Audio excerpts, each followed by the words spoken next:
Hey guys, tonight we begin with one of ancient Rome's more unusual professions, the orgy planner. Yes, someone had to schedule the wine, supervise the grapes, organize the entertainment, and make sure no one accidentally brought their mother-in-law. It might sound absurd, even decadent, but Roman feasting culture wasn't just about indulgence, it was about power, status, networking, and well, quite a bit of nudity. So before you get comfortable, take a moment to like the video and subscribe, but only if you genuinely enjoy what I do here. And let me know in the comments where you're tuning in from and what time it is for you. It's always fascinating to see who's joining us from around the world. Now dim the lights, maybe turn on a fan for that soft background hum, and let's ease into tonight's journey together. Your eyes open before sunrise, not because you're disciplined, because you're anxious. You're the planner of tonight's elite Roman orgy, which means your brain has already conjured 17 things that could go wrong before breakfast. Your sleeping mat is still warm, your tunic is wrinkled, and someone has already shoved a scroll under your door. It crackles ominously. You unroll it with the grim resolve of a soldier reading his draft notice. It's from your patron's wife, who would like to remind you that last time the rose petals were yellow, not red. And guests noticed, you haven't even touched your barley yet. Outside, Rome is just waking up, but you're already juggling flaming amphe in your mind. Today's guest list includes senators, artists, philosophers, two courtesans who hate each other, and rumor has it, someone from the imperial family. Of course, no one tells you who. Could be a cousin, could be Caligula. Either way, you'll be blamed if someone's peacock isn't sufficiently massaged. You step into your sandals and begin the day like any good Roman orgy planner with dread and a clipboard. First order of business, staffing. You sent runners yesterday to book flute girls, dancers, a harpist, and a man who walks on his hands, while balancing a tray of figs on his feet. None have confirmed.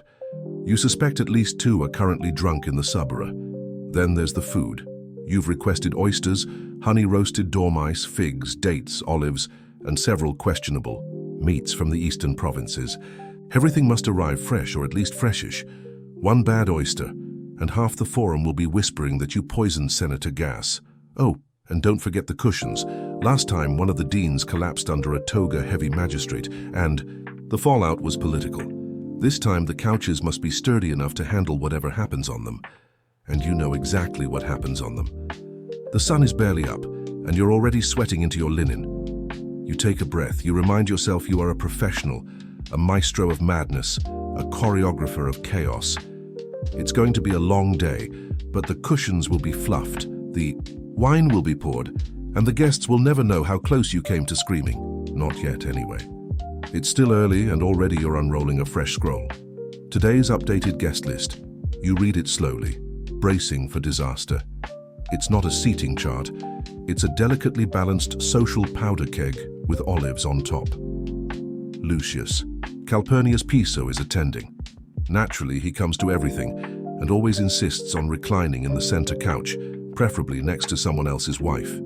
Problem is, his wife Aurelia is also coming. She wasn't invited, but that's never stopped her before. You make a note.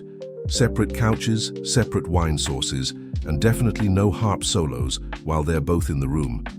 Last time she threw a garum jug. Next, Senator Petronius Arbiter has accepted. A witty man, a dangerous man known for his tongue, and not always in a poetic sense. You'll need to seat him far from Junius Blaccus, whose poetry Petronius once described as a slow death.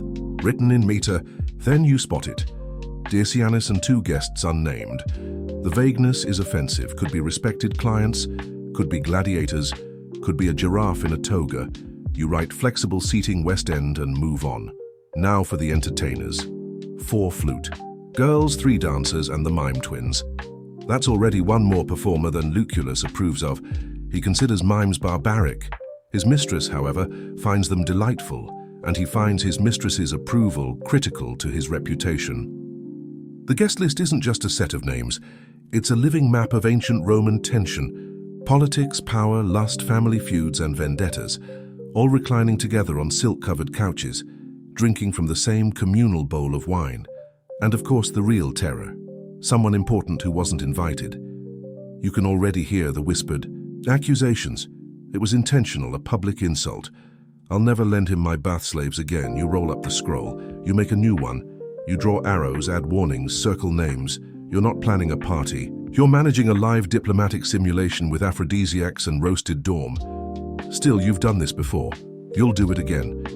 You just hope this time no one stabs anyone over couch placement. Not like last spring. With the guest list finalized or at least stable enough not to implode, it's time for the next crisis. Provisioning. Planning a Roman orgy isn't about pouring wine and lighting torches. It's about curating a menu so decadent, it makes the gods feel underdressed. Your list is already 3 tablets long. Let's start with the basics. Wine. Not just any wine. It must be Fernian, aged and expensive enough to make your sponsor WSEC. You write 3 Amphi Fernian, 2 of Cuban for show, 1 of vinegar to serve to the guests who arrive late. Next, oysters imported fresh from Baiae. Must be alive when they arrive, or at least convincingly moist. You send a note to the seafood vendor reminding him that last time, half the oysters were already dead and 1 guest declared it an omen. He's still recovering. Then there's honey-roasted dorm mice, a staple of Roman decadence rolled in poppy seeds and dipped in honey. They must be plump, not stringy. You ask for 50, you'll receive 35. Half will still twitch. You add roasted peacock, stuffed saada, dates from Judea, figs from Carthage, and cheese wrapped in vine leaves. You also scribble down a reminder, no garum accidents near the bread this time. The last event's anchovy. Scented rolls nearly caused a riot. For dessert, you'll need candied nuts, almond cakes, and some sort of visual spectacle. Perhaps a cake shaped like the Colosseum filled with live songbirds. You'll figure out the baking logistics later. Then comes the perfume budget. Myrrh, rose oil, saffron water, enough incense to make a Vestal virgin dizzy. You make a note. Discreetly. Send the latrines. You stare at the list. It looks more like a military requisition than a menu, and it costs more than a decent villa outside Ostia. But this is Rome. Opulence is expected. Gluttony is style. And your patron's reputation depends on guests being too stunned by luxury to notice that the music is out of tune, and someone spilled wine on the marble lions. You hand the scroll to your fastest runner with strict instructions. No substitutions, no apologies, and if he forgets the sugared grapes again, I'm feeding him to the flamingos. Time to pray to Mercury, god of commerce and delivery.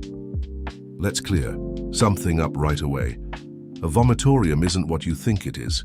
No, Romans didn't build special rooms just to purge mid-fast and make room for more peacock. That's a later myth, probably invented by someone who watched Romans eat and couldn't imagine another explanation. The vomitorium in reality refers to the entrance and exit passages in Roman amphitheaters where crowds spewed out after events. But that doesn't stop modern imaginations from picturing marble-tiled throw-up lounges filled with perfume nobles and feather fans. That said, Romans did overindulge, and if a guest quietly excused themselves to step out and refresh, no one asked questions. So as an orgy planner, it's your job to make sure the entire venue from atrium to tricenium to discreet garden alcove is ready to absorb the consequences of excess in style. You begin the inspection. The banquet hall floors must gleam. Mosaic tiles, especially the part with Bacchus riding a panther, need a quick polish. You personally remove a grape stem stuck in the grout from last week's gathering. You know your standards. The latrines are cleaned, perfumed, and stocked with fresh sponges on sticks. The lemon's vinegar is refreshed.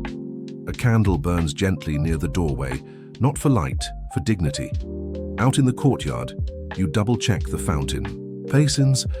Guests have a habit of reclining too far and toppling in after their 5th goblet. Last time a general's wife nearly drowned in the koi pond. You've since removed the koi, you can't remove the wife. You pass through the perfume room where oils and salves are arranged like an apothecary for indulgence. Rose, cinnamon, myrrh. You sample one and your wrist smells like a love letter to Venus. Perfect. Next, you inspect the vomitorium myth room. That is a quiet hallway with a curtain, a chair, a bronze basin, and a polite slave stationed with a fan. It's not called that, of course. It's called the retreat, but everyone knows what it's for, and it too must sparkle. Clean, scented, and luxurious. No matter how indulgent things get tonight, No one leaves this party feeling undignified. If they do purge, they'll do it surrounded by polished marble and tasteful murals of satyrs. That's your promise. It's mid-morning, and it's time for the most delicate part of your job. Not selecting wines, not managing nobles, but addressing the staff. A Roman feast of this magnitude requires people. Lots of people. And none of them woke up today, hoping to be part of another nobleman's indulgent fever dream. You gather the team in the atrium, 23 bodies, each with a role. Most are slaves, some born in the household, some bought for the specific purpose of carrying trays, pouring wine, or looking attractive while silent. A few are paid performers, all are stressed. First up, cupbearers. You assign them their zones. Central Triclinium, Periphery Lounge, West Garden. Dilute the strong wine unless told otherwise, you remind them. Some guests think they can handle full Fernian. They cannot. Fan bearers are next. A crucial role. Their timing can make or break a guest's comfort. One gust too strong and you've blown out a candle or exposed someone's secrets. One too weak and someone sweats into a silk cushion. Neither is acceptable. Fruit attendants, yes, they're a thing, are instructed to refresh trays constantly, peel grapes only upon request, and discreetly remove any fruit that begins to resemble a raisin. Then there are the musicians already bickering about tempo. You separate the flute girl from the lyre player. Last time their disagreement turned into a duet so awkward, the guests stopped mid-fast to offer the marriage counseling. The dancers, all oil and eyeliner, lean dramatically against a pillar, pretending not to listen. You run through their cues anyway. No improvisation, you say sharply. We are not reliving the Bakik fire incident. You make eye contact with the youngest slave, a boy no older than 10, who's responsible for collecting discarded sandals. You nod. Once he nods back. A silent pact is made. He will not fail you. Finally, you give your usual speech. Tonight, you are invisible unless summoned. You are silent unless spoken to. You are grace, rhythm, and elegance incarnate, or I swear by Jupiter, I will assign you to sponge duty until Saturnalia. There's a pause, then a collective nod. Briefings are complete. You take a breath. The human engine behind Roman debauchery is oiled, powdered, and aligned for now. It happens every time. The invitations go out, the wine arrives, the silk cushions are plumped, and just when you begin to feel marginally in control, someone hurries into the atrium, out of breath with that familiar look. The musicians haven't arrived. Of course they haven't. You grit your teeth. You specifically booked a flute girl, 2 cithara players, and 1 backup allows duo in case of exactly this situation. And yet here you are staring down the barrel of silence at a party where silence is considered a civic offense. You send your most reliable runner to the Subura district, Rome's chaotic marketplace of noise, smells, and bad decisions. Find them. You instruct, alive, conscious, and dressed. You don't even ask why they're late. You already know they're either still asleep, too drunk to walk, or tangled in a romantic entanglement that began at last night's Saturnalia rehearsal and never stopped. The dancers are now complaining that without musicians they can't rehearse. The poets are delighted, assuming this means more stage time. You quickly squash that idea. No one wants Gass's ode to his mother's 3rd marriage recited at a party where people are eating sugared Dorm ice mice. You consider contingency plans. The house cook knows 2 songs on a cracked reed pipe.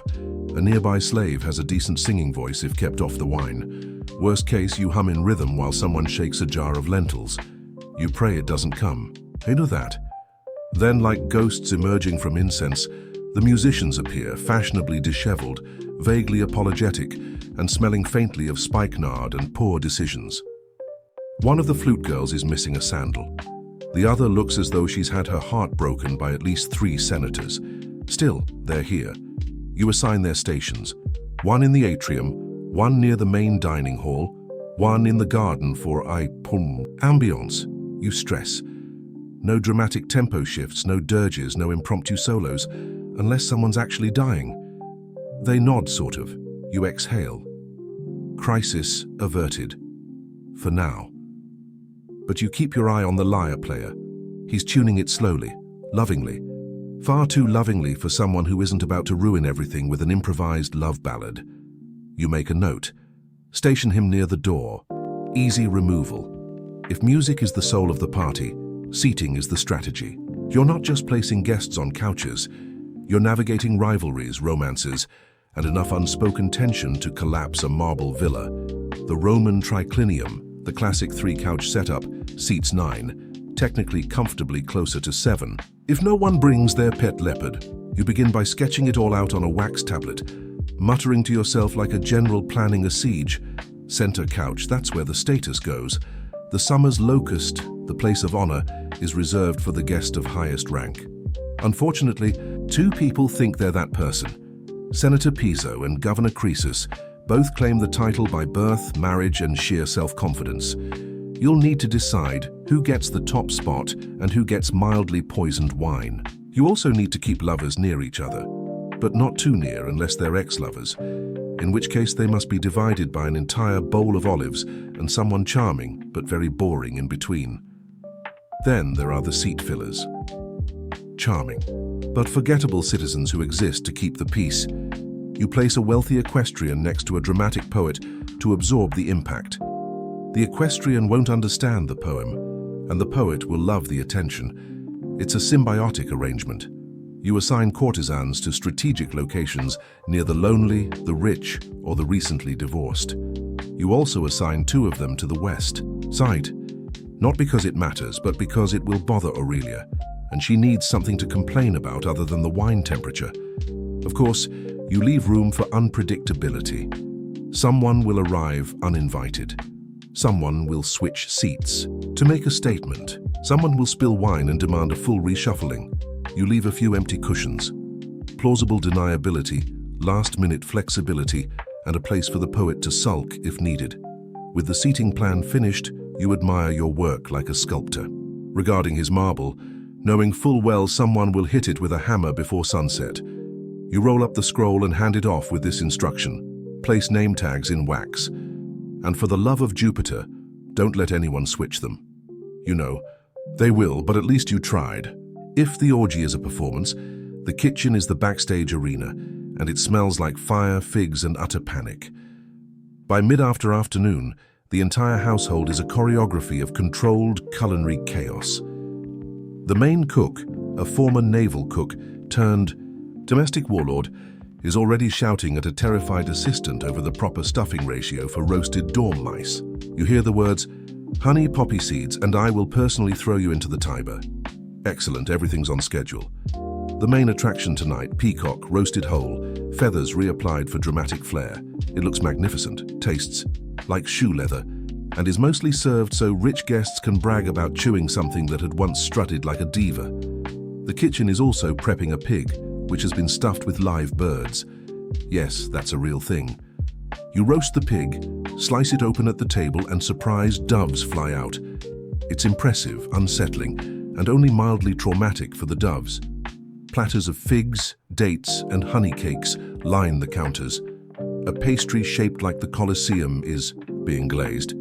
A slave accidentally eats part of it. He's promptly reassigned to grapefruit duty. In one corner, someone stirring a vat of garum, that infamous Roman fish sauce made from fermented anchovies, and the tears of anyone within sniffing range. You remind them loudly to keep it away from the bread. One garum-soaked loaf ruined last month's affair and started a 5-day feud between 2 magistrates.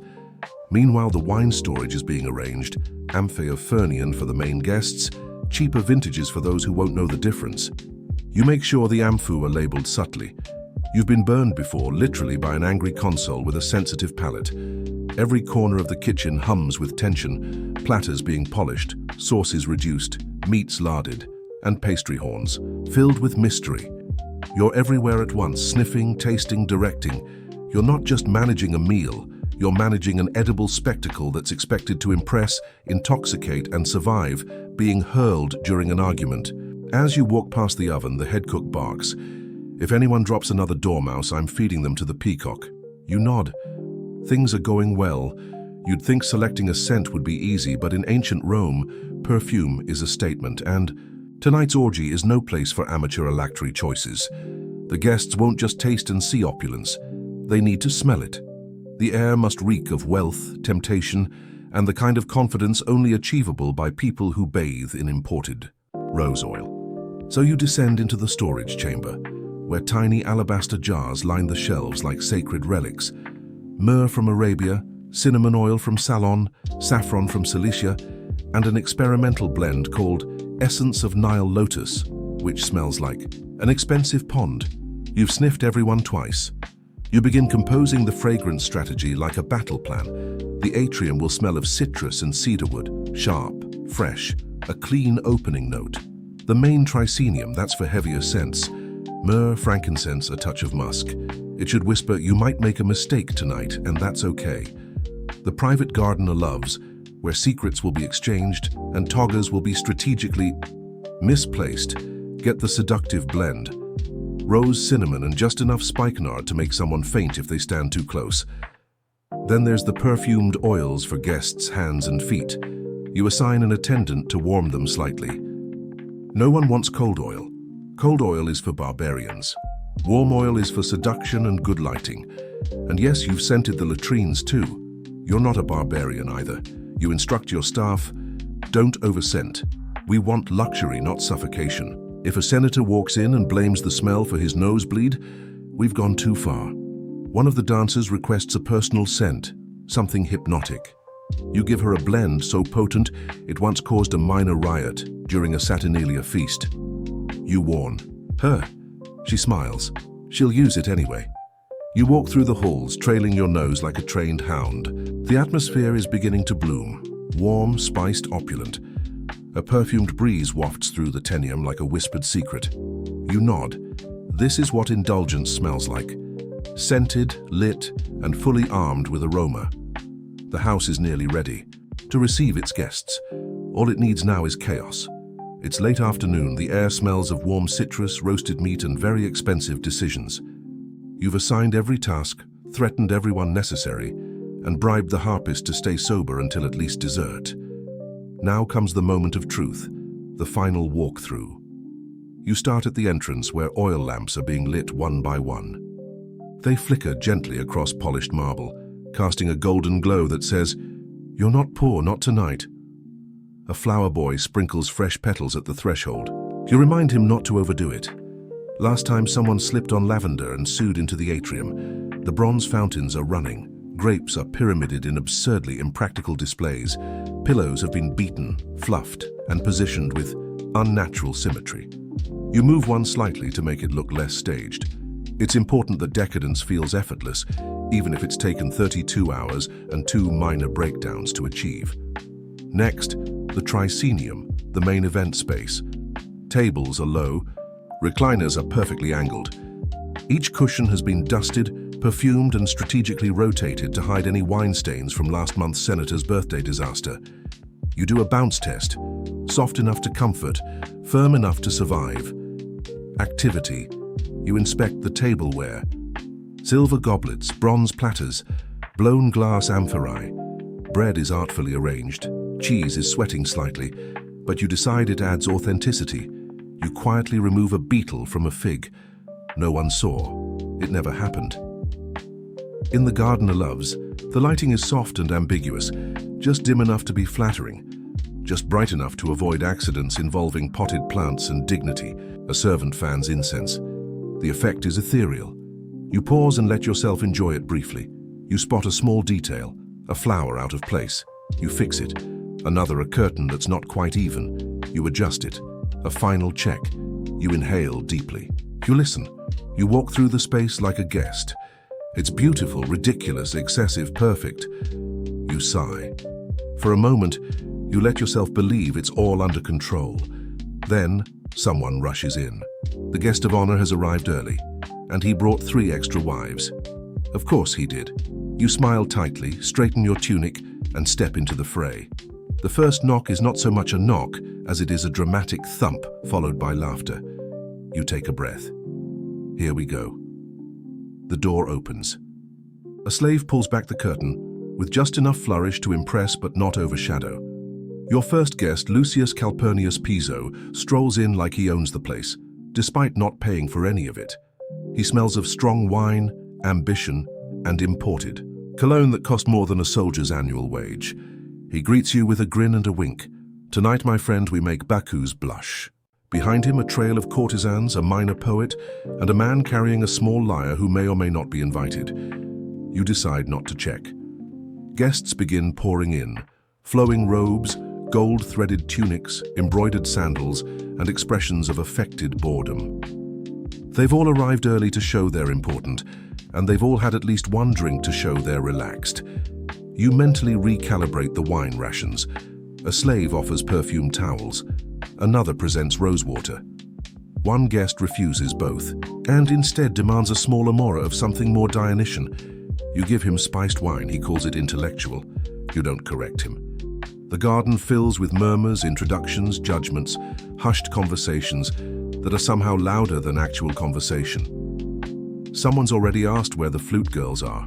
Someone else is eyeing the fruit pile like it owes them money. You keep moving, nodding, adjusting. You separate two senators who haven't spoken since the goat insult incident. You notice that Governor Croesus is reclining far too close to someone else's wife, and that the poets are gathering in a corner like storm clouds. One of the dancers strays too early into the center. You snap your fingers. Not yet. Timing matters. If everything begins too soon, it loses mystery. If it begins too late, guests complain. You want suspense, you want smoldering scandal. You pass a serving tray, discreetly pluck a grape and keep walking. You spot one guest already snoring on a cushion, another polishing a dagger with butter. So yes, it's going well, for a Roman. Orgy-controlled chaos is the highest compliment, and tonight you're almost insulted. The lyres are tuned, the flute girls are finally sober, or at least balanced, and the dancers are oiling their limbs like they're about to go into battle. You give the nod. The entertainment begins. A hush falls over the tricenium. As the first dancer steps forward, golden veils flowing, anklets chiming, eyes fixed somewhere between divine inspiration and complete apathy. She begins to move. It's graceful, hypnotic, and exactly the level of theatrical sensuality that makes elderly senators feel poetic. The flute joins in. Slow, spiraling notes that float through the perfumed air like incense. For a brief, beautiful moment, the entire feast slips into rhythm. Chewing slows, conversations hush. Even the poet stops trying to recite. But then, of course, something goes off script. A guest demands a reenactment of the myth of Leda and the Swan. Another counters, no, Orpheus in the underworld with real torches this time. A third suggests something involving naked gladiators, a water jug, and interpretive juggling. You smile politely and assure them it's all part of the plan. Meanwhile, the mime twins, who were specifically told to wait until the third wine, course enter early and begin miming an exaggerated scene of seduction involving a fig and a sausage. Half the room laughs, the other half looks confused. One man applauds like it's the theater of Pompey.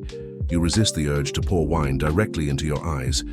The dancers continue. The musicians try to adapt. You spot the harpist improvising, something mournful, possibly because she's just realized she's playing in the wrong key. Then someone throws a peach. At first it seems accidental, but then another guest throws a fig back. Now it's participatory.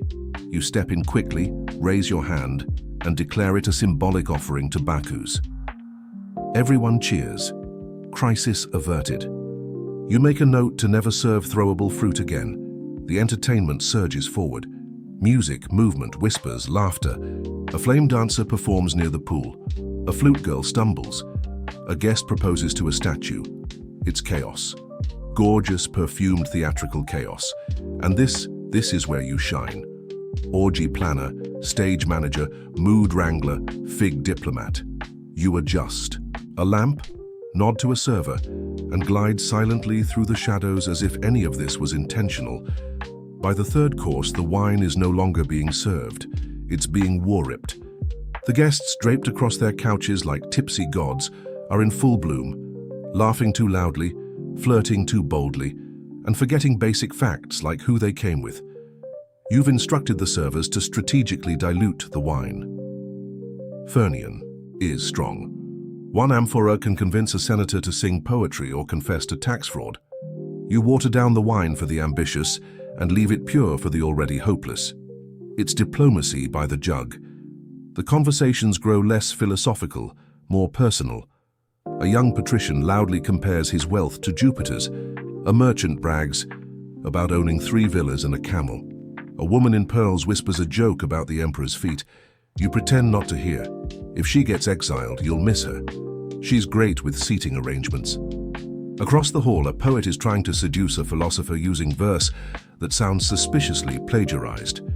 You walk past just in time to hear.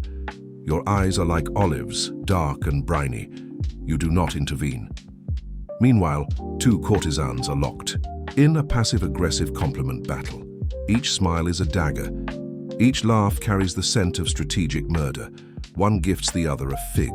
You take a mental note. Remove all figs by dessert.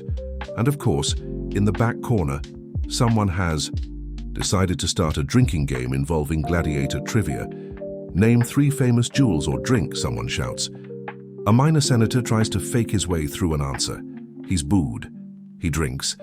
He collapses gently into a pillow and begins quoting Virgil. In the garden, a guest is giving a speech. He believes he's being profound. He's actually just explaining how many slaves it takes to keep a marble fountain clean. No one stops him. It's tradition. The wine flows faster now. Aeri are opened like promises. Cups are never empty. Boundaries blur. Names are forgotten. Stories are exaggerated.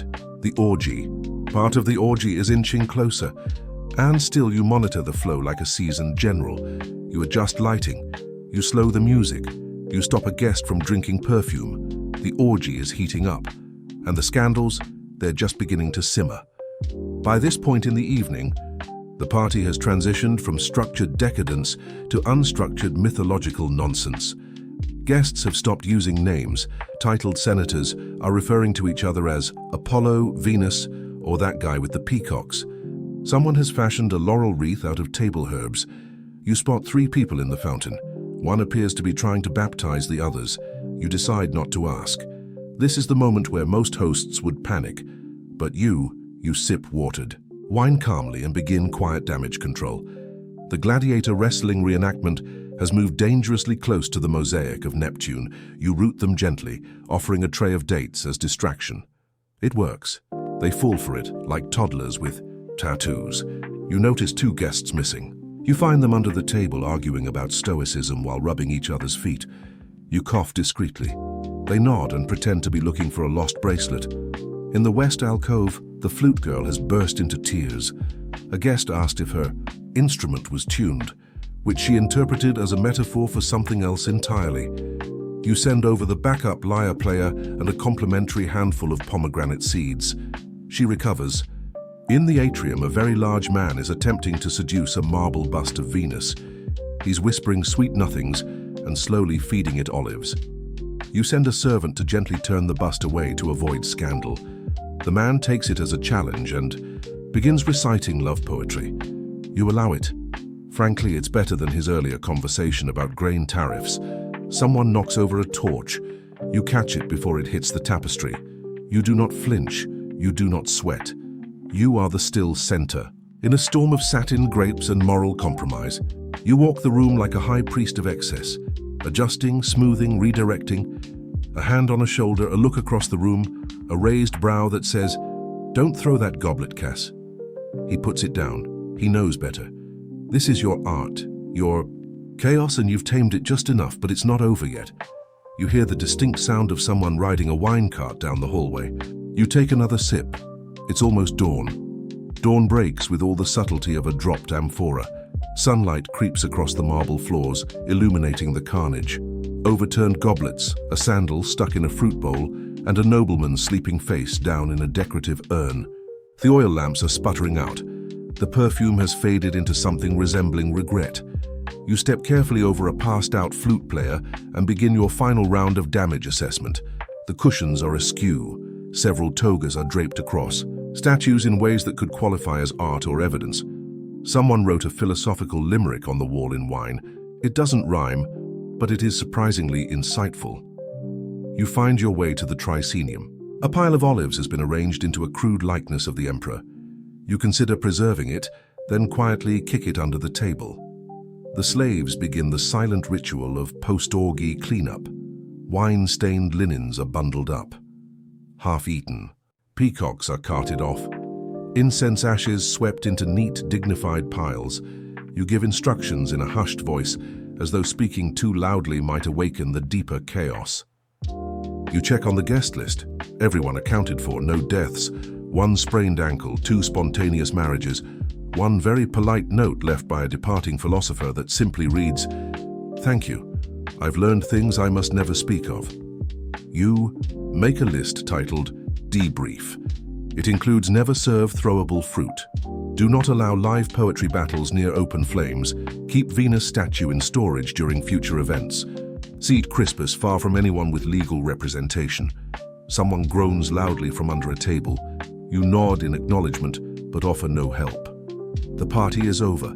Everyone must face their own consequences. In the garden, doves are still wandering. From the pig-burst performance, you gently herd them into a corner and throw them some leftover candied almonds. They deserve something sweet after the evening they've endured. You take one last look around. It was a mess, a triumph, a diplomatic nightmare with grapes, and you survived it. You retire to your room, kick off your sandals, and collapse onto your mat. No applause, no awards, just the knowledge that no one saw the chaos because you absorbed it. Tomorrow they'll tell stories about how perfect it was. You'll just sleep. Started with a whisper of wind, dry, crackling, bitter. The soil of the great. Plains, once black and rich, had turned to powder, and now that powder took flight. Farmers who once danced in golden wheat fields stood helpless as their land, their future quite literally blew away. The 1930s weren't kind to anyone, but for families from Oklahoma, Texas, Kansas, and eastern Colorado, the land itself became the enemy. They had trusted the soil. That was the tragedy. Encouraged by government incentives and promises of prosperity, thousands of families had plowed up native grasses to make way for row after row of wheat. But they weren't told that those native grasses were the only thing holding the land in place. And when the rain stopped in 1931, they didn't return. Year after year, the drought deepened. Without roots, the topsoil had nothing to hold it down. It began to lift, carried away by the wind in ever-thickening clouds.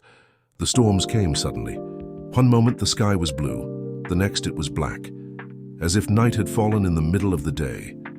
Walls of dust hundreds of feet high swallowed entire towns. Livestock suffocated. Cars stalled. Children developed dust pneumonia. Mothers sealed. Windows with wet towels and stuffed newspaper into the cracks of doors. But the dust still crept in, coating dishes, furniture, lungs. People started calling it the Dust Bowl. On April 14, 1935, forever known as Black Sunday, a storm so massive swept across the plains that some believed the world was ending. A preacher in Oklahoma reportedly told his congregation to go home and prepare for judgment. That storm stretched for over 200 miles, blotted out the sun and turned day to darkness for thousands. And with it came a realization: they couldn't stay. The soil was gone, the crops were gone, the livestock were dying, children were coughing up dirt. What was once a land of hope had become a graveyard of dreams. And so with battered pickup trucks, jalopies held together with wire, and everything they owned strapped to the roof, families turned west toward California, toward survival, towards something, anything better than this. They didn't yet know what waited for them on the other side, but they knew what they were running from, and it was gaining on them. The road west wasn't paved with gold. It was paved with desperation. As the Dust Bowl ravaged the plains, an exodus unlike any other in American history began. Families piled into rickety Fords and Chevrolets, often with 4 flat tires and more. Children than seats. Everything they had, mattresses, kettles, washboards, and heirlooms, was lashed down with rope. Their destination was a dream: California. Route 66 became the artery of escape. It stretched from the Dust Bowl states to the Pacific, winding through New Mexico, Arizona, and into California's Central Valley. For many, it wasn't just a road, it was a lifeline. Towns along the route swelled with migrants. Camps sprang up near gas stations, and any rest stop with running water became a temporary home. They came by the thousands, an estimated 2.5 million. People fled the southern plains during the 1930s. Most were small-time farmers, sharecroppers and field hands. They left behind mortgages they couldn't pay, fields they couldn't save, and homes they could no longer live in. Many never looked back. Others wept as they crossed the state line. But California wasn't the promised land they had imagined. Newspaper ads had promised farm jobs and lush fields. But the reality was far harsher. By the time most migrants arrived, the Great Depression had already choked off much of the economy. Work was scarce, and wages were lower than survival required. At the state border, California Highway Patrol officers began turning people away if they looked too poor. Derogatorily nicknamed OKs, regardless of whether they were actually from Oklahoma, these migrants were viewed with suspicion and often outright hostility. Locals feared they'd bring crime, disease, or worse, competition for scarce jobs. Still, the travelers pressed on. In makeshift camps called Hoovervilles, named after President Hoover, who many blamed for their plight, they slept under tarps and cardboard. In the fields, they picked peaches, grapes, cotton, whatever was in season. Their children worked beside them, often in the blazing heat. A day's pay might buy a little bread, maybe beans. And yet, even through hunger and humiliation, they carried hope. Hope that the next field would pay better, that California would eventually deliver on its dream, that the road, however long and dusty, led somewhere better. Because to turn back wasn't just impossible, it meant surrender. And none of them were ready to do that. Once in California, the dust didn't follow them, but the hardship did. For the thousands of families who arrived seeking a better life, what they found instead were crowded, unsanitary migrant camps, and a cold welcome from the locals. Entire communities of tents, shacks, and makeshift huts sprang up on the outskirts. Of towns and orchards, these were not homes, they were survival zones. Families crammed into shelters made from salvaged wood, tin scraps, cardboard, and canvas. There was little privacy. Water came from communal pumps. Toilets were often nothing more than dugout pits shared by dozens. Illness spread fast. Malnutrition weakened the old and the young. Babies cried for milk. Parents prayed for work. The bull. Air might have been cleaner than Oklahoma's, but the mood was still suffocating. Tensions simmered. Local Californians saw the migrants as a threat. They feared that the flood of desperate laborers would undercut wages. And they were right. Growers could now offer pennies for back-breaking fieldwork, knowing that someone somewhere would be desperate enough to take it. And so wages plummeted, conditions worsened, exploitation became the norm. Sometimes the migrants' only refuge came from the federal government. The Farm Security Administration, FSA, created a handful of labor camps like the one in Arvin, California, offering sanitation, medical care, and basic dignity. These government camps were different, organized, clean, even democratic. Residents elected committees and settled disputes internally. But there weren't enough of them. Most families lived outside this safety net in the informal, lawless settlements that ringed the agricultural valleys. They were often harassed by police, driven out of towns by angry mobs, or forced to keep moving to avoid detection. Local authorities labeled them vagrants. Some children were denied schooling. Others were too sick or too busy working in the fields to attend. And yet inside these camps, a culture of resilience grew. People played guitars around campfires.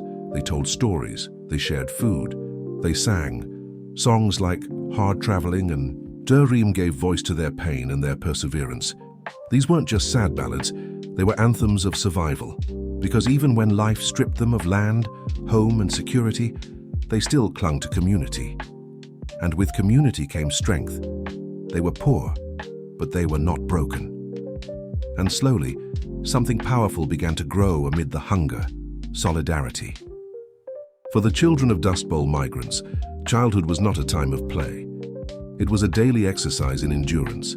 Their toys were often sticks, their games played in dirt lots beside roadside camps, and their classrooms were fields of crops. The Great Depression had already strained America's youth.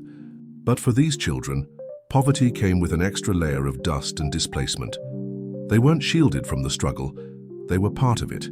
Even young children worked alongside their parents, stooping to pick cotton, grapes, or beans for a few cents a day. Some were as young as 6, their small fingers blistered and raw by the end of each shift. School was a luxury. Constant relocation meant constant interruption. By the time they enrolled in a new school, it was time to move again. And if they made it to school at all, they were often unwelcome. Labeled Oi kids, they were mocked by peers and sometimes even by teachers.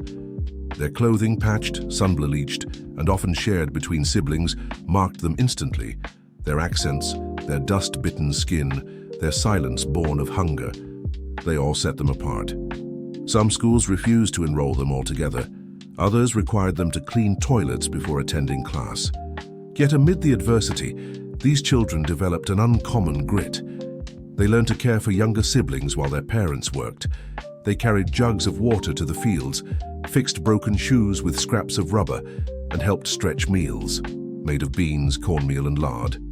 Despite the odds, there were small triumphs. Relief agencies occasionally provided books, soap, and even makeshift schools.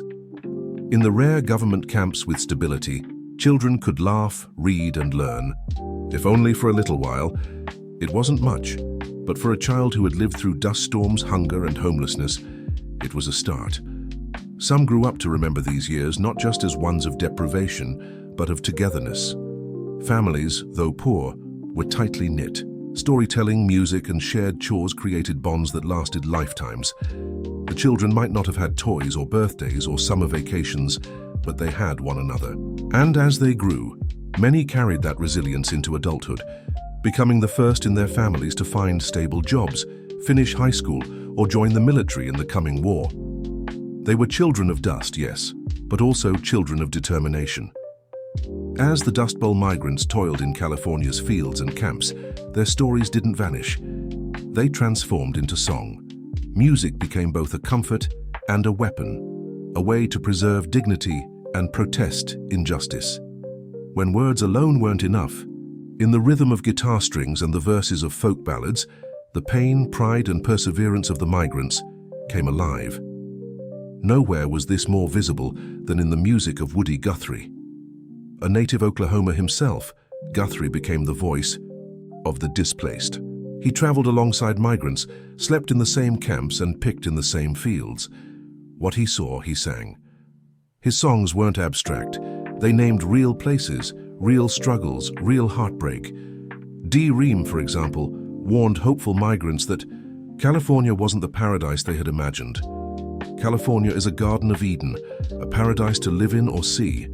But believe it or not, you won't find it so hot if you ain't got the DOI. Guthrie's songs echoed through dusty camps, played on battered guitars, harmonas, or simply sung aloud. They were passed from tent to tent, worker to worker. These weren't just melodies, they were oral history. They reminded listeners they weren't alone. They turned shared pain into collective strength. But Guthrie wasn't the only one. Across the camps, migrants created their own songs about lost farms, cruel foremen, the long road west, or hopes for a better tomorrow. These songs told the truth when newspapers didn't, when politicians wouldn't. They spoke of exploitation, hunger, police harassment, and broken dreams, but also of love, faith, and resistance. This music influenced the rising American folk scene and became part of a larger cultural shift. It exposed listeners beyond California to the harsh reality of life for Dust Bowl refugees. It built empathy. It planted seeds of activism. Over time, these songs helped fuel support for reform. They humanized statistics. They pierced through indifference. They challenged the narrative that the migrants were lazy or unwanted. In melody, they proved otherwise. Because when the land failed and the work was cruel and the people were hostile, there was still the music. It fed souls when bodies starved. It gave voice to the voiceless. And it reminded every man, woman, and child beneath a canvas roof, you matter, you belong, you endure. The migrants had their songs, but they also found a voice in literature, one that would echo far beyond the camps and fields. That voice belonged to John Steinbeck, a California native who witnessed the Dust Bowl migration firsthand and transformed the plight of the displaced into one of the most powerful novels in American history, The Grapes of Wrath.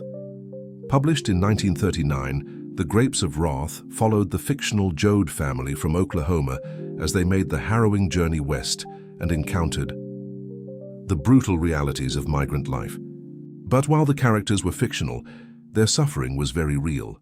Steinbeck had traveled through migrant camps, spoken with families, and documented their lives in searing detail. He was outraged by what he saw: malnutrition, police violence, wage theft, and the erosion of human dignity. His words were not gentle. They were raw, furious, and unflinching. He described babies starving to death, men breaking under humiliation, women doing back-breaking labor while hiding pregnancies. Steinbeck didn't romanticize the poor. He honored them. He saw in them a resilience that refused to die. The novel sparked a firestorm.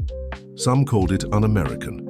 Growers and local officials denounced Steinbeck, accusing him of exaggeration and slander. One California Chamber of Commerce even burned copies of the book, but readers across the country couldn't look away. Suddenly, the faceless okays had names, stories, and beating hearts.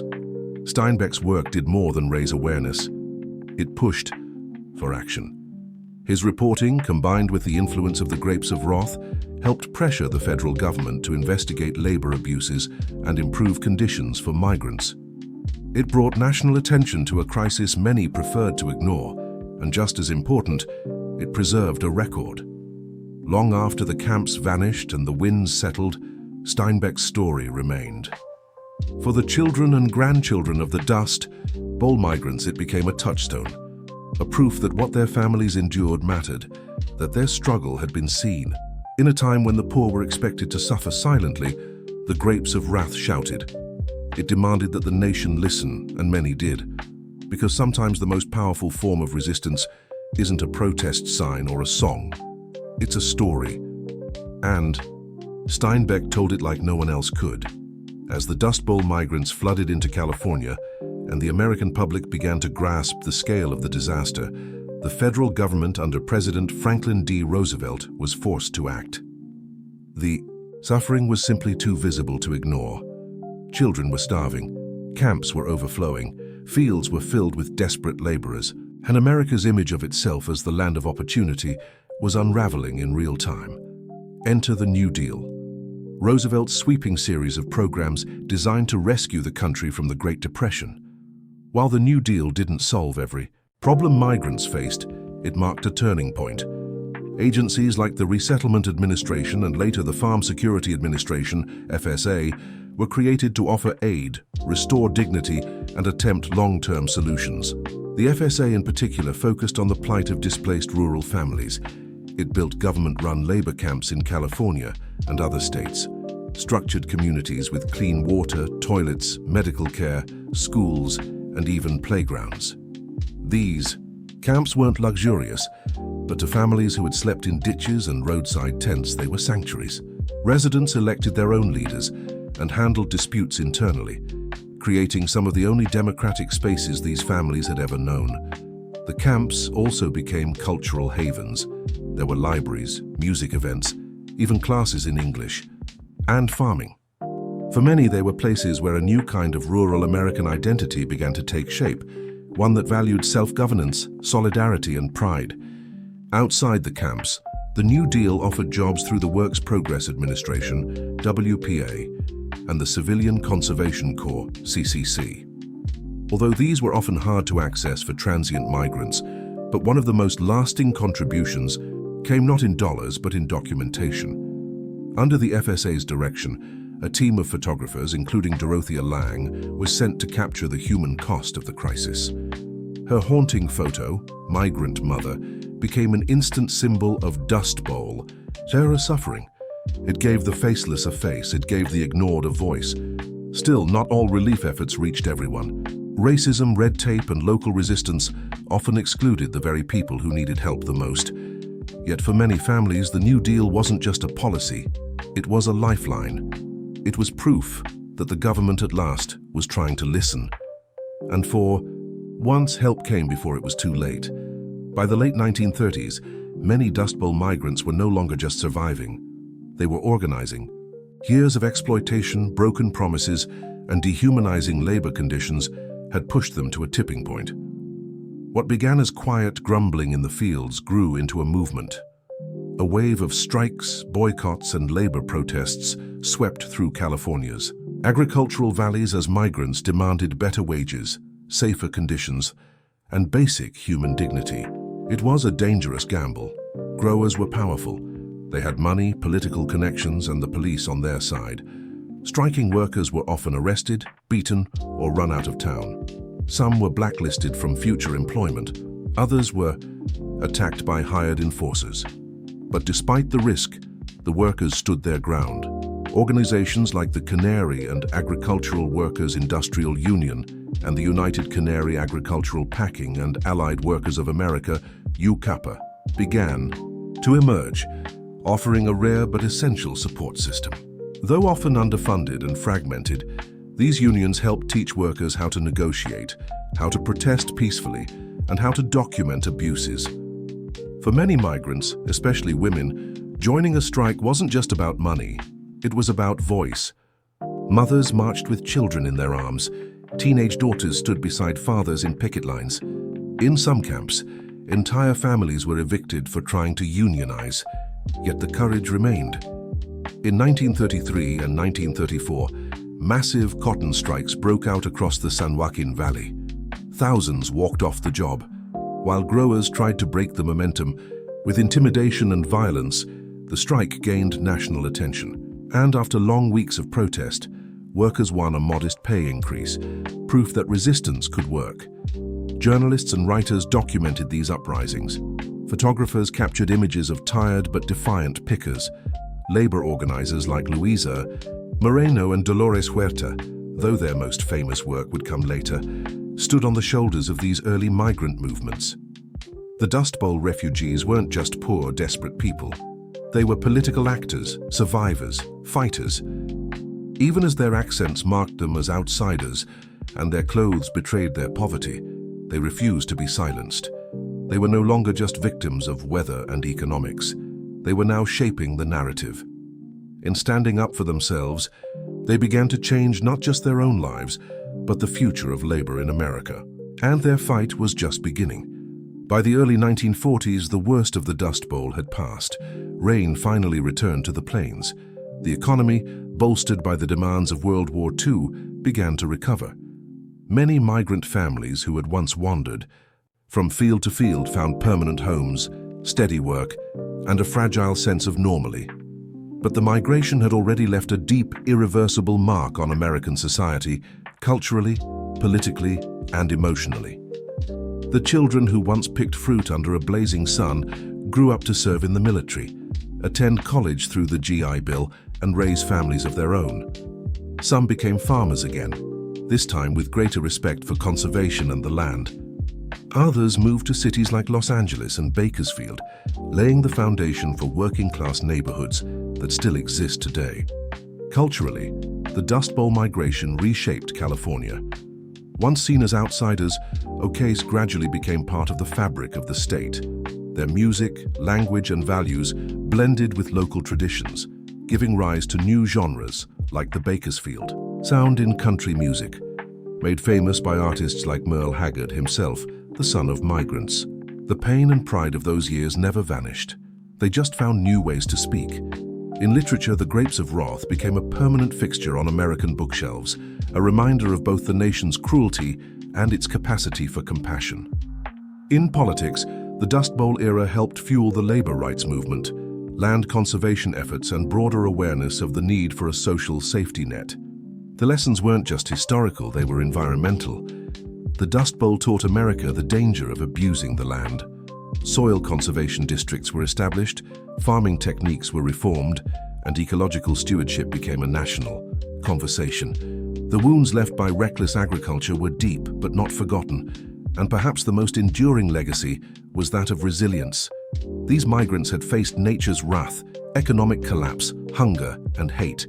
They had been spat on, shut out, and shoved aside, but they endured. They adapted and they helped build the modern West. Today, descendants of Dust Bowl migrants still carry the stories of hardship and grit.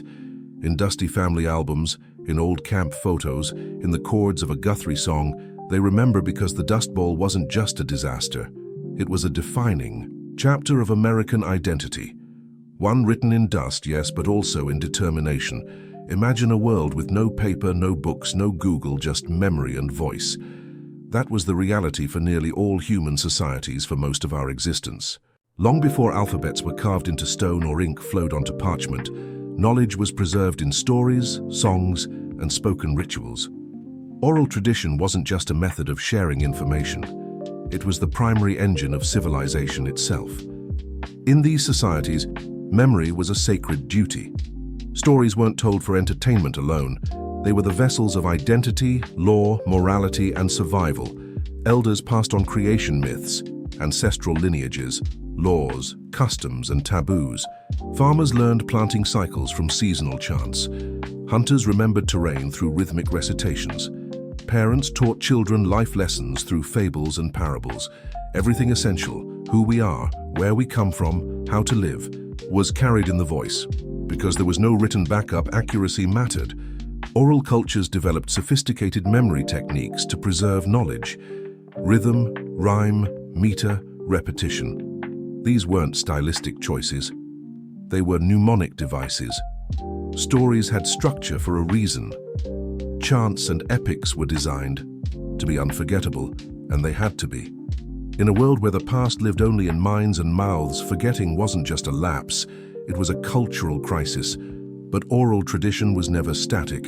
It was flexible, responsive. Each retelling carried a pulse of the present.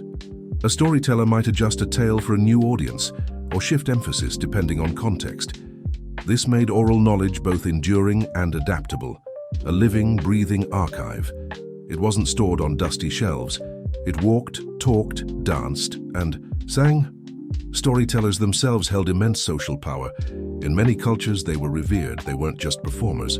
They were memory keepers, truth bearers. In some places, they were spiritual guides or political advisors. In others, they held the sole responsibility for preserving centuries of wisdom.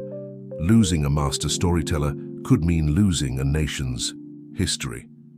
In the absence of written words, societies didn't descend into ignorance. They found other ways to thrive. Oral tradition ensured continuity across generations. It stitched time together. It connected the dead to the living, the individual, to the community, the past to the future. And in many corners of the world, it still does. In the heart of West Africa, history walks and talks. It sings, it remembers, it lives in the voice of the Go. A figure who is at once historian, storyteller, musician, genealogist, diplomat, and spiritual guide. In societies stretching from Mali to Senegal to Guinea, Go have preserved centuries of memory without ever writing a single word. The role of the Go isn't just cultural, it's essential for the Mandai peoples and others. Griots are keepers of oral archives entrusted with the collective knowledge of clans, lineages, and empires. They know who married whom, who fought which, wore what treaties were signed, and what legends lie behind every village name. A Go can recount a genealogy that spans dozens of generations, recited without hesitation. This isn't casual storytelling. Go undergo years, sometimes decades of intense apprenticeship. From a young age, they are trained to memorize thousands of lines of verse, master complex melodies on traditional instruments like the kora, and understand the historical, political, and spiritual weight behind each word. Knowledge is passed down orally from master to apprentice, generation to generation.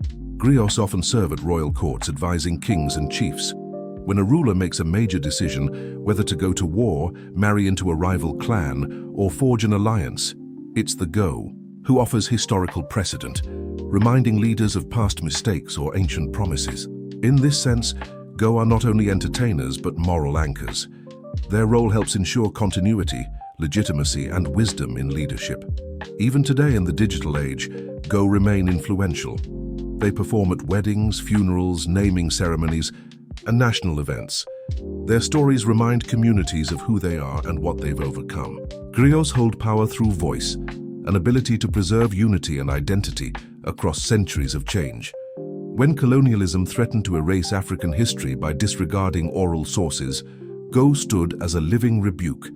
They proved that memory could endure outside of paper, and that oral tradition was not primitive but profound. In fact, much of what we know today about empires like Mali or Songhai comes not from colonial records, but from griots who never stopped singing. They are walking libraries, living time machines, and without them, vast stretches of African history would have vanished. Thousands of years before compasses or GPS, the peoples of the Pacific Ocean were already master navigators. From tiny canoes, they charted one of the largest expanses of water on Earth, sailing from island to island across thousands of miles. They had no maps, no written instructions. Instead, they had oral tradition, a deep embodied knowledge passed from one generation to the next, preserved not in books but in the blood and bones of memory. At the heart of this tradition were the wayfinders, highly trained navigators who used the stars, ocean swells, cloud formations, bird flight patterns, and even the color of the water to find their way. This knowledge wasn't guesswork. It was precise, tested over generations of voyaging. But it wasn't written down, it was memorized through chants, songs, and visualizations taught over many years in sacred training. One of the most famous examples of this oral memory system is the star compass used by Polynesian navigators. This mental map divided the horizon into specific points, aligned with the rising and setting of stars. Each star had meaning, direction, and seasonal timing. Wayfinders would chant these stars in a sequence, imprinting entire navigational routes into their minds like a living GPS. The knowledge didn't stop with astronomy. Navigators memorized sequences of islands, stories of past voyages, ocean swells, seasonal winds, and oral genealogies of their own lineages. Because navigation wasn't just about travel, it was about identity. To sail the ocean was to trace the steps of your ancestors, to renew your connection to them with every voyage. Oral tradition also safeguarded cultural history. Myths of great migrations, origin stories, and the deeds of legendary seafarers were recited with reverence. These tales weren't just entertainment, they were survival manuals.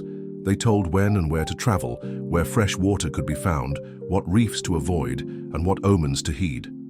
When European explorers arrived in the Pacific, they marveled at the accuracy of these navigators.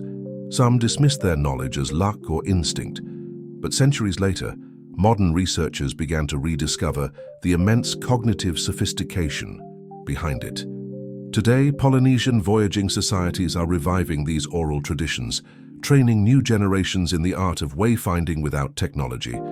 Because in Polynesia, to remember is to navigate, to speak is to sail, and to forget is to be lost at sea. Long before the written word carved its place in Greek culture, bards traveled from town to town, reciting epic tales that would define Western literature. Among these storytellers was a name that echoed through millennia: Homer. Whether he was a single historical figure or a composite of many voices, Homer's Iliad and Odyssey are towering testaments to the power of oral tradition. These weren't simply stories. They were living performances recited aloud, often accompanied by the lyre. Homeric epics were transmitted from bard to bard, memorized in their entirety. The Iliad alone contains over 15,000 lines of verse. How could one possibly remember it all? The answer lies in the architecture of oral composition, formulaic language, repetition, epithets like rosy-fingered Dawn or swift-footed Achilles. These repeated phrases weren't just poetic flourishes. They were memory aids, cues embedded in the narrative to help the performer stay on track. This method of oral composition allowed for flexibility. No two recitations were ever exactly the same. A bard could expand or shorten the story depending on the audience, weaving in local heroes or emphasizing different emotional beats. In this way, oral tradition allowed the epics to remain relevant, reshaped by each generation even as their core remained intact. Homeric epics were more than entertainment. They were moral instruction, historical memory, and collective identity. Through the stories of Troy and Odysseus, Greek audiences absorbed lessons on honor, loyalty, cunning, fate, and the will of the gods. The performances bound communities together, reinforcing shared values and reminding listeners of their place in the tapestry of myth and memory. Even after the invention of writing, Homer's works continued to be performed aloud for centuries. The Greeks eventually committed the epics to text, but by then they had already left their imprint on Greek thought, education, and religion. They became cornerstones of classical learning, recited in schools, and echoed in the works of philosophers and playwrights. The survival of Homer's tales is a triumph of the oral world.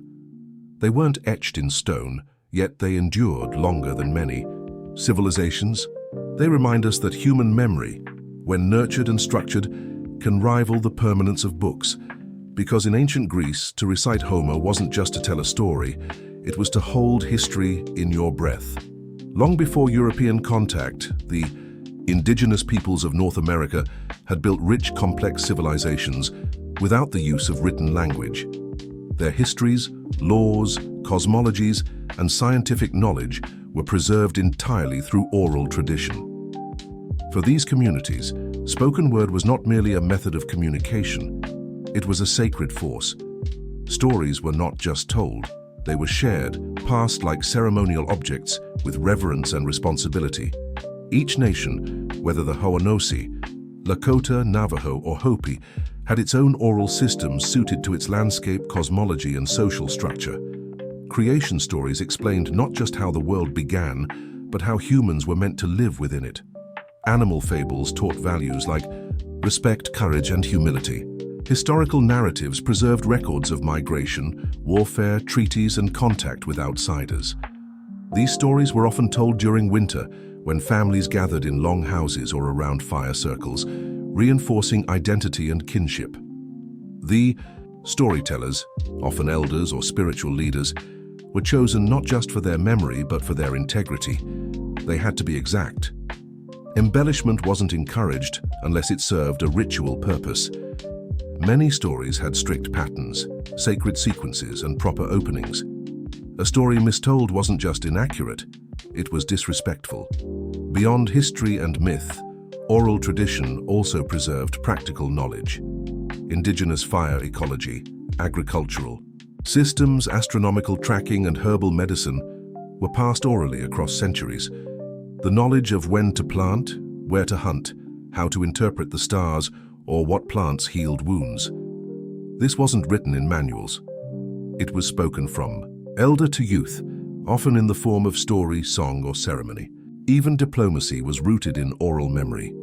The Haudenosaunee Confederacy, one of the world's oldest participatory democracies, relied on oral recitation of its great law of peace, an epic constitution preserved through wampum belts and ceremonial speech, not parchment. When European colonists arrived, they often dismissed oral culture as inferior, not realizing they were speaking to societies with deep intellectual and legal traditions. In many communities today, that spoken world survives. Despite centuries of forced assimilation and cultural eras, indigenous elders still pass on songs, names, and wisdom.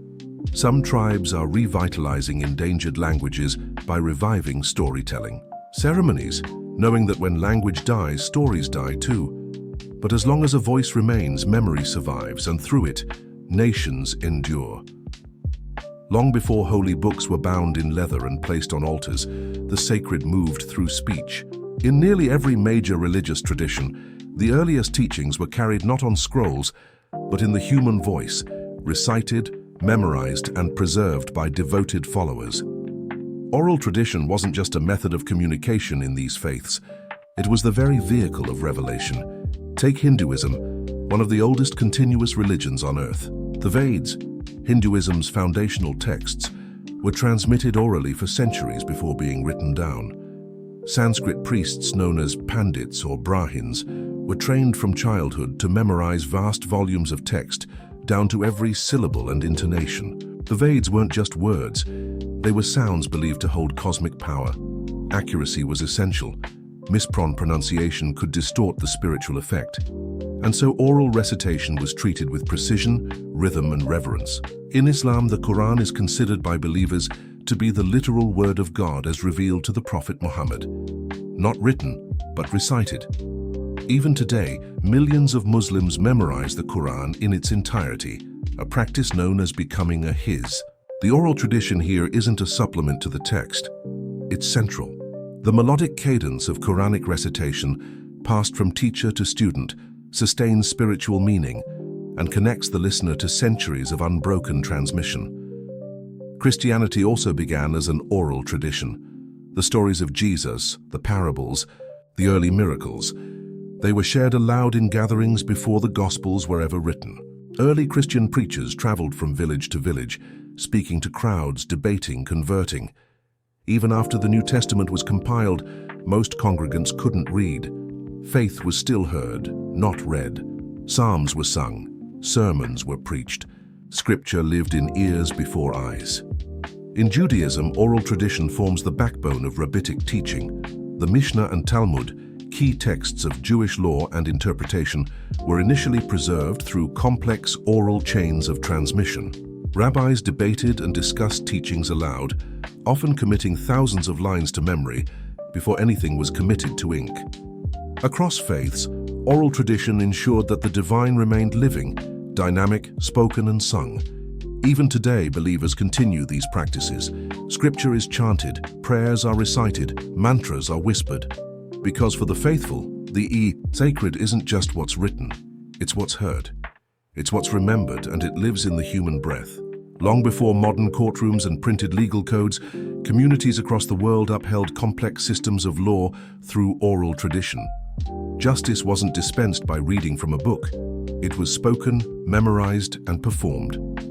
In these societies, legal knowledge was a living memory carried by elders, chiefs, judges, and councils, who ensured that fairness, obligation, and punishment were remembered and respected.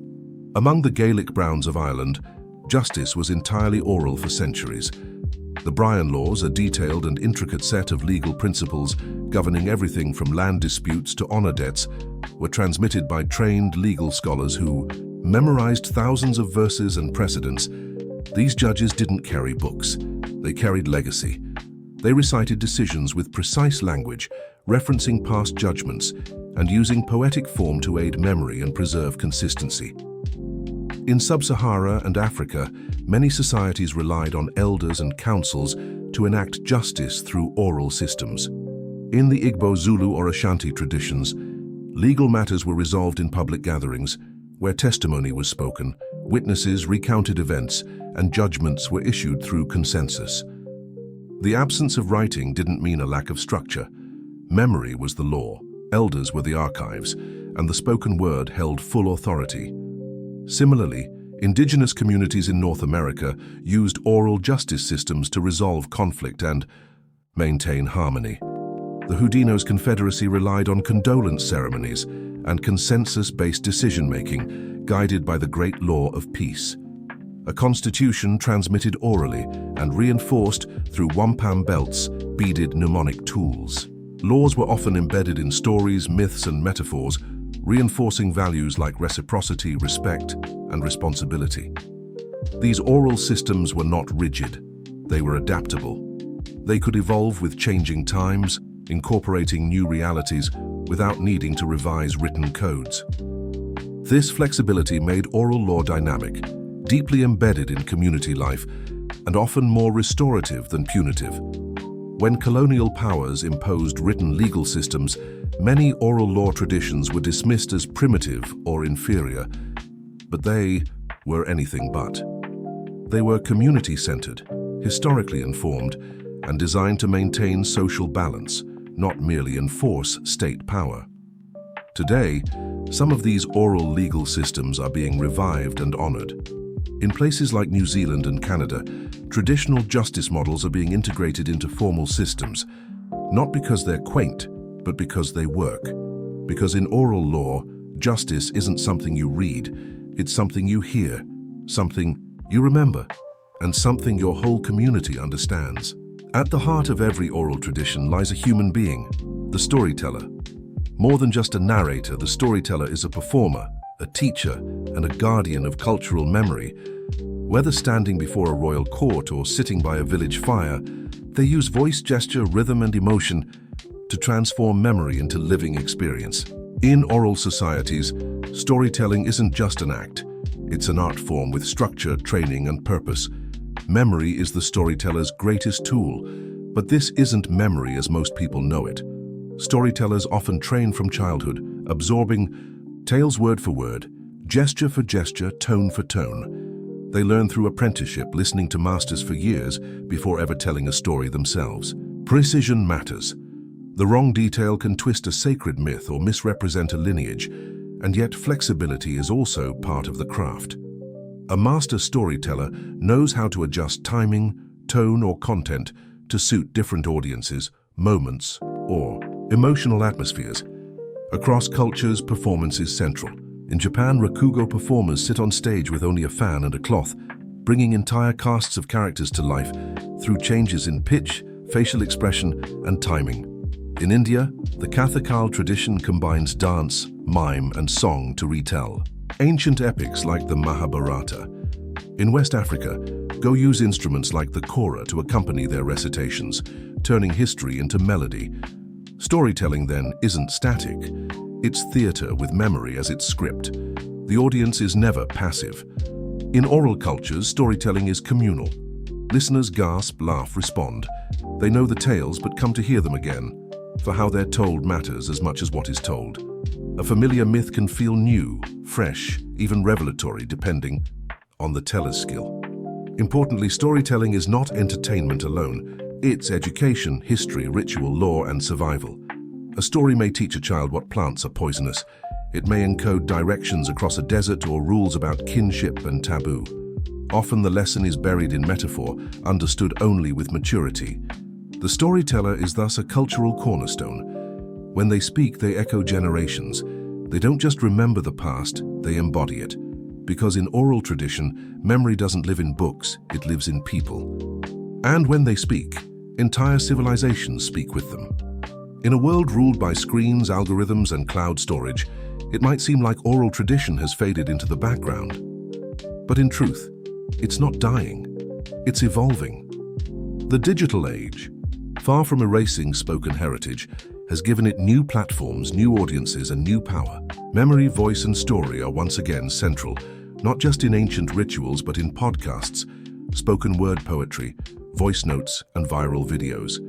The medium has changed, but the human impulse remains the same: to remember through voice, social. Media, ironically, has brought us back to something ancient.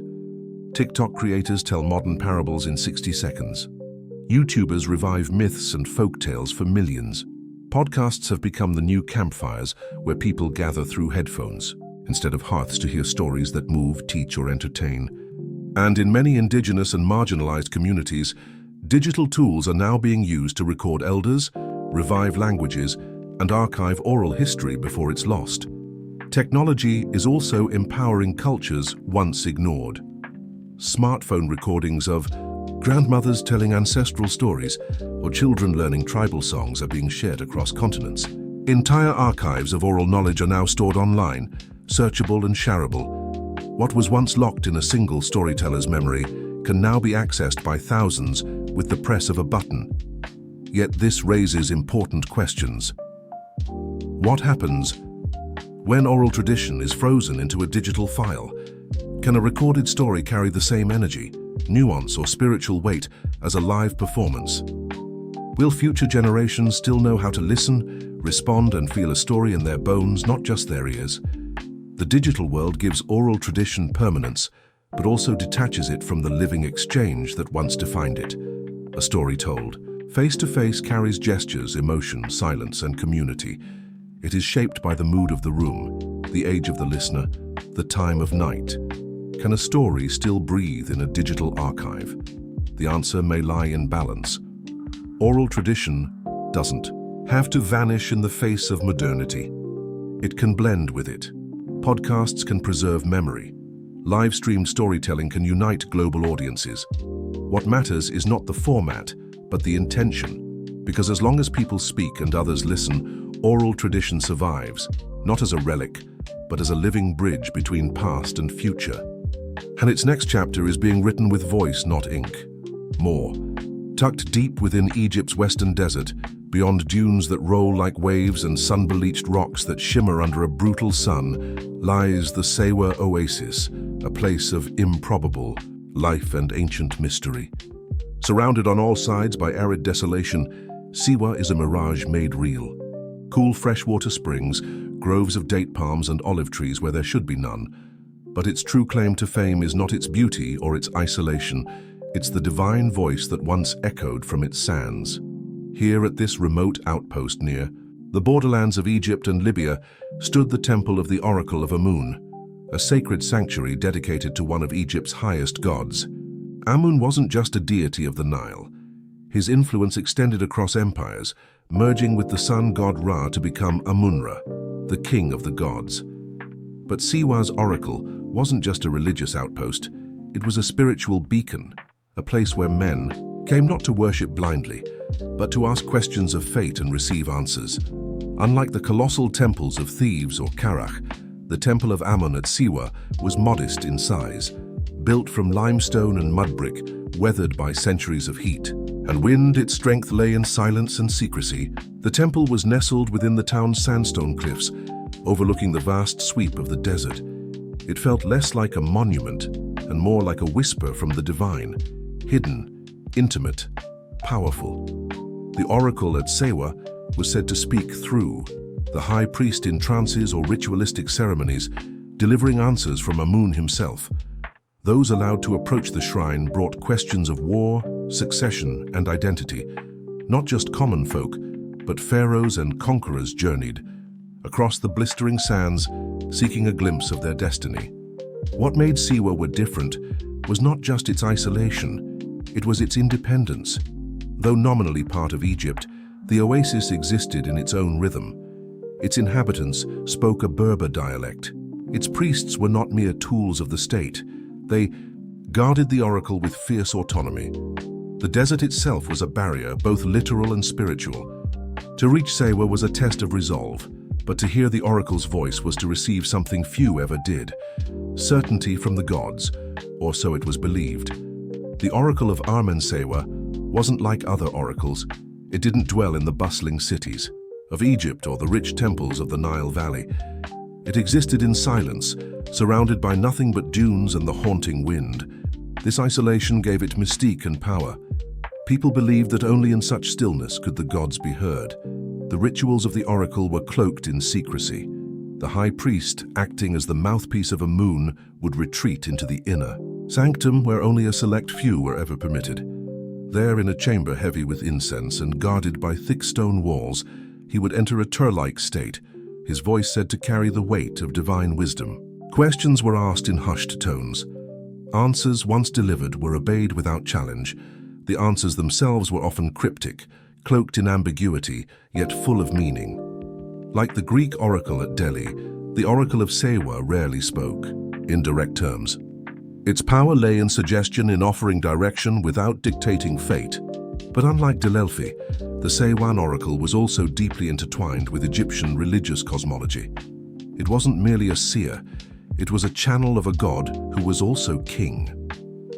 Pilgrims came from across North Africa and beyond, braving the merciless journey through the western desert to hear the oracle speak. Merchants, generals, tribal leaders, and even kings arrived with offerings, oil, incense, gold, hoping for divine insight into the most difficult choices of their lives. Some came for personal counsel. Others came with questions that could determine the fate of nations. The oasis itself aided the mystique. At night, the desert grew quiet and impossibly dark, the sky blanketed with stars. The wind through the date palms sounded almost like voices. Visitors would report dreams, visions, or sudden feelings of revelation after their visit. Whether by ritual or suggestion, the experience left a deep impression. But it wasn't just religious seekers who came. Political figures understood the oracle's value. To receive its blessing was to claim legitimacy, not just among locals, but across the Mediterranean world. A prophecy from Sewa could crown a king, justify a war, or forge an empire. And soon, one man would test that very power, carrying with him a question no mortal had yet dared ask. Was he a god or merely a king? In 331 BCE, a young conqueror rode into the Egyptian desert with a crown on his head and a question in his heart. His name was Alexander of Macedon, known to history as Alexander the Great. By this point, he had already defeated the Persian Empire in Egypt and had been declared a pharaoh. But titles weren't enough. Alexander sought divine affirmation not from men but from gods, and so he turned towards Siwa. The journey was perilous. The path from Memphis to Siwa was not marked on any clear map. It wound through scorching desert, salt flats and shifting dunes. Greek historians wrote that Alexander and his caravan nearly lost their way, saved only by miraculous signs, ravens guiding their route, or perhaps divine serpents slithering through the sand. Others claimed they were led by rainstorms, extraordinary events in such an arid land. These tales may have been embellished, but they reflect the mythic tone of the entire expedition. Why did Alexander risk so much to reach the temple? The answer lies in his ambition not just to rule the known world, but to become more than human. Like the pharaohs before him, Alexander wanted divine legitimacy. He believed or wanted others to believe that he was not merely the son of Philip of Macedon, but the son of Zeus Ammon, the supreme god of both the Greek and Egyptian pantheons, whose earthly voice whispered from the Siwan temple. When he arrived at the oasis, Alexander was welcomed with great honor. The priests, likely well aware of his power and political reach, received him in the temple's inner sanctum, a rare privilege. What transpired in that meeting remains a mystery. No detailed account exists, but Alexander emerged transformed. Later, when asked what the oracle had told him, he was famously vague. Some sources suggest the oracle addressed him as the son of Zeus. Others say Alexander received a prophecy of victory and divine favor. Whatever the truth, Alexander's behavior changed. He increasingly portrayed himself as a semi-divine figure, commanding loyalty, not just as a king but as a god in human form. The desert had given him more than just an answer. It had given him myth, and myth, once claimed, could move armies, build cities, and reshape empires. The temple had spoken, and Alexander never looked back. The temple of the oracle at Siwa stood at the crossroads of cultures, not just geographically but spiritually. Its god Amun had long reigned as one of Egypt's most powerful deities. But as Greek influence spread into Egypt, Amun underwent a transformation in the minds of the Mediterranean world. He was reborn as Zeus Ammon, a fusion of two supreme gods, Egyptian and Greek, united in the blazing desert of Siwa. This fusion was more than symbolic. It reflected a broader syncretism, the blending of beliefs, images, and rituals that occurred when empires collided. For the Greeks, Zeus was the king of the gods, thunder-wielding, bearded, omnipotent. Ammon, for the Egyptians, was the hidden one, unseen, mysterious, the breath behind all creation.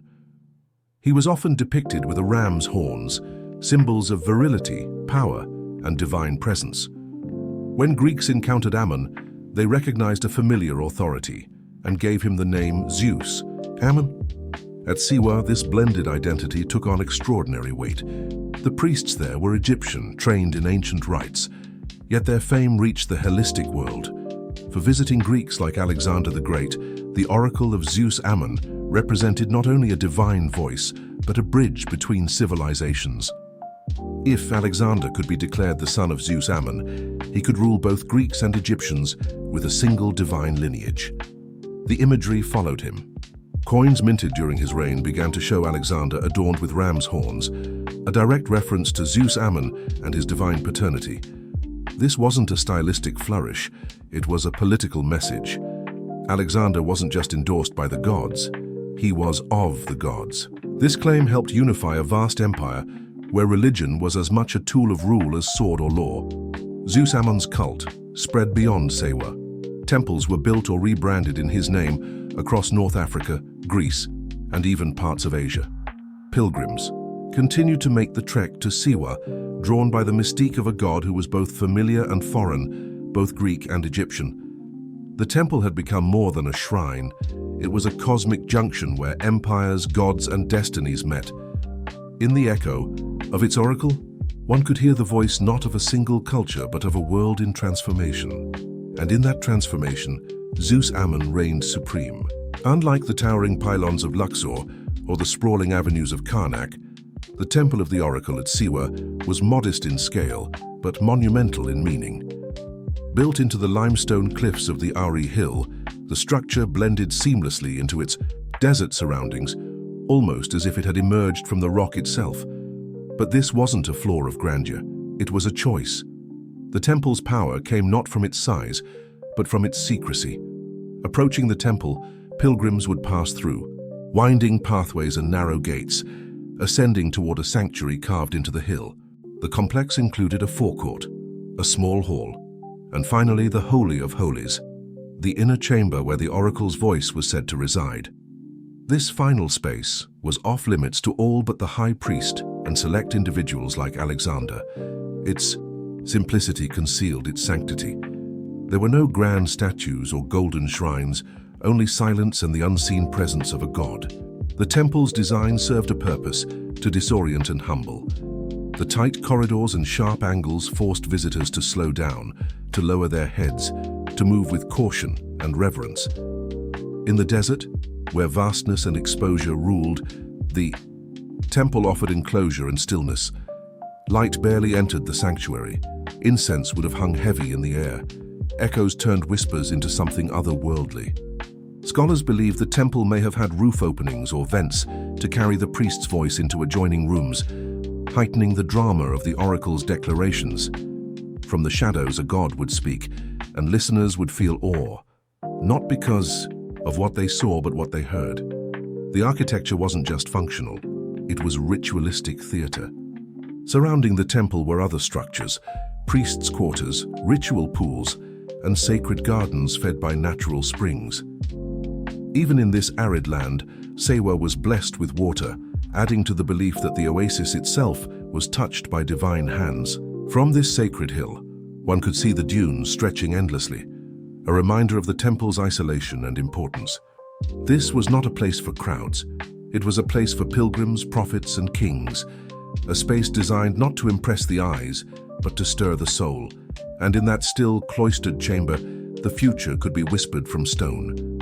As centuries passed and empires shifted, the temple of the oracle at Siwa began to fade, not in legend but in voice. The divine breath that once stirred the desert winds grew still. By the time the Roman Empire took root in Egypt, the oracle's prominence had begun to wane. What had once been a cosmic crossroads between gods and kings was now a relic of a fading world. There was no single moment when the oracle fell silent. It was a slow unraveling. After Alexander's death in 323 BCE, his generals fought bitterly over his empire, and the political unity that had given the temple prestige dissolved. Though Zeus Ammon continued to be venerated in name, the pilgrimage to sea no longer held the same magnetic pull. Power shifted back to the Nile Valley and to cities like Alexandria, where philosophy and science began to replace faith. The rise of Rome brought new gods, new laws, and new priorities. Roman emperors paid lip service to Egyptian cults, but the centralized bureaucratic religion of the empire left little room for the shadowy ambiguity of oracles. Shrines like Siwa's were increasingly seen as quaint remnants of a mythic past, respected but no longer consulted for matters of state. Then came Christianity. As it spread across Egypt in the early centuries CE, it cast a harsh light on the old pagan ways. By the 4th century, under the Christianized Roman Empire, temples to the ancient gods were being shut down or repurposed. Oracles were denounced as demonic or deceitful. And in this sweeping religious upheaval, the voice of Amun at Siwa, already a whisper, was extinguished. The temple itself fell into disrepair, its stones weathered by time and sandstorms. Priests vanished. Rituals ended. The god who once spoke to Alexander and guided kings now stood mute, buried under the sands of history.